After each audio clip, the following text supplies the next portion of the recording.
Two giants in the website building world. Webflow versus Framer. Which one really delivers? On the left, we have Webflow, the veteran favored by designers and agencies. On the right, Framer, the new kid shaking up the game with rapid prototyping and interactivity. We're putting both platforms head-to-head in real scenarios. Design flexibility, ease of use, speed, pricing, and more. Forget the hype and feature lists. Let's look at how they actually perform. Each category gets points, and in the end, you'll know exactly which platform stands out. And trust me, the winner might not be who you think. Let's get into it. Alright, quick overview of what we're breaking down today. Here's our roadmap. We'll be comparing these two tools on price, site building speed, interactivity and animations, design and prototyping, ecosystem and integrations, hosting and performance, and finally, what you can actually build with each. Got your mental notepads ready? Let's kick it off with price. So Webflow offers a free tier, which, yeah, that's neat, and they've got those tiered pay-as-you-grows plans. But as your site or team grows, the cost can climb pretty quick. Plus, if you want the cool advanced features, you'll probably need to shell out a bit more. Now Framer, honestly, their free plan is pretty dang generous. It's way more than a basic trial. It's actually usable for a lot of people, especially freelancers. The core stuff stays pretty affordable. Just a heads up though, if you start adding more complex team stuff or add-ons, the price can sneak up on you, which you'll probably need to shell out a bit more. Still, Framer definitely takes this round. Next up, site building speed. Webflow gives you a solid visual editor and automatic hosting, so spinning up a site is pretty quick. Plus they have a nice flexible CMS. But I gotta say, there's a bit of a learning curve if you want to do those super intricate layouts.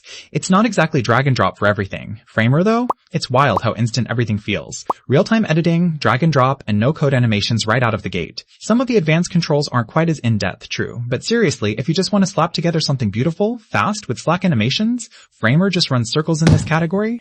Let's talk interactivity and animations. And wow, there's a clear difference here. Webflow covers the basics. You can set up scroll and hover states, add some simple interactions, but once you start wanting custom logic or fancier stuff, you're gonna need actual code or extra tools. So, not the most frictionless experience for really animated pages. But with Framer, oh man. You're getting rich interactions and advanced animations out of the box. Micro interactions, slick transitions, no coding necessary, just drag, drop, and vibe. Sure, if you want to go deep into crazy workflows, yeah, you might still bring in a little JS, but for almost everyone else, it's all there. Framer takes this one, hands down. Oh, and here's something cool you might not know. Framer actually started out as just a prototyping tool for designers. It only pivoted to full site building later on. Kind of wild how far it's come, right?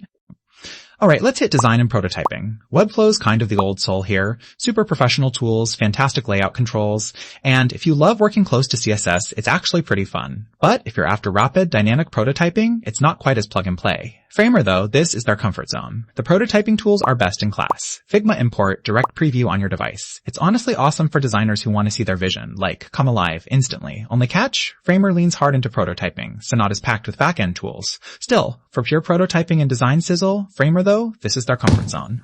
Now, ecosystem and integrations. Here's where things flip. Webflow has a massive template marketplace and connects to, well, pretty much everything. Zapier, APIs, e-commerce tools like MemberStack. If you need to hook up automations or start an online store, this is your playground. Real-time team collaboration isn't as slick as some others, but everything else is big league. With Framer, it's more about design system integrations, and they're building out a plugin marketplace, which is cool and growing. But if you need deep database links or hardcore e-com, it doesn't go as deep as Webflow. So, this category. Webflow's got it in the bag. Hosting and performance time. Webflow pretty much rules this area. You get a reliable global CDN, SSL, backups, all that robust infrastructure. It scales with you, loads fast. Honestly, very hard to complain, unless you want those spicy enterprise features which cost extra.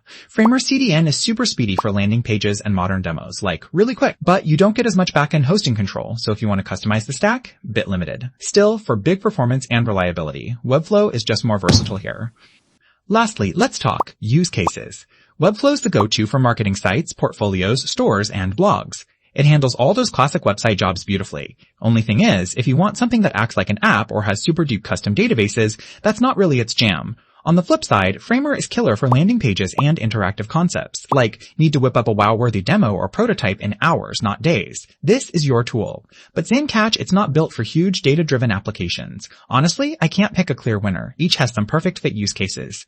So this one's a tie. Alright, let's do a quick recap. Picture that classic radar chart in your head. You'll see Framer stretch out big time in price, speed, interactivity, and prototyping, while Webflow dominates in ecosystem and hosting. The use cases? That's the one spot they meet in the middle. So here's my take. If you're building big, scalable business sites or e-commerce, Webflow is probably your best bet. But if you need insanely fast prototyping or want to blow people away with interactive landing pages, Framer is the absolute champ. Can't go wrong with either if you match the tool to your goal. If this comparison sparked some new ideas, go ahead and hit subscribe for more practical, no-nonsense site building tips. See you in the next one.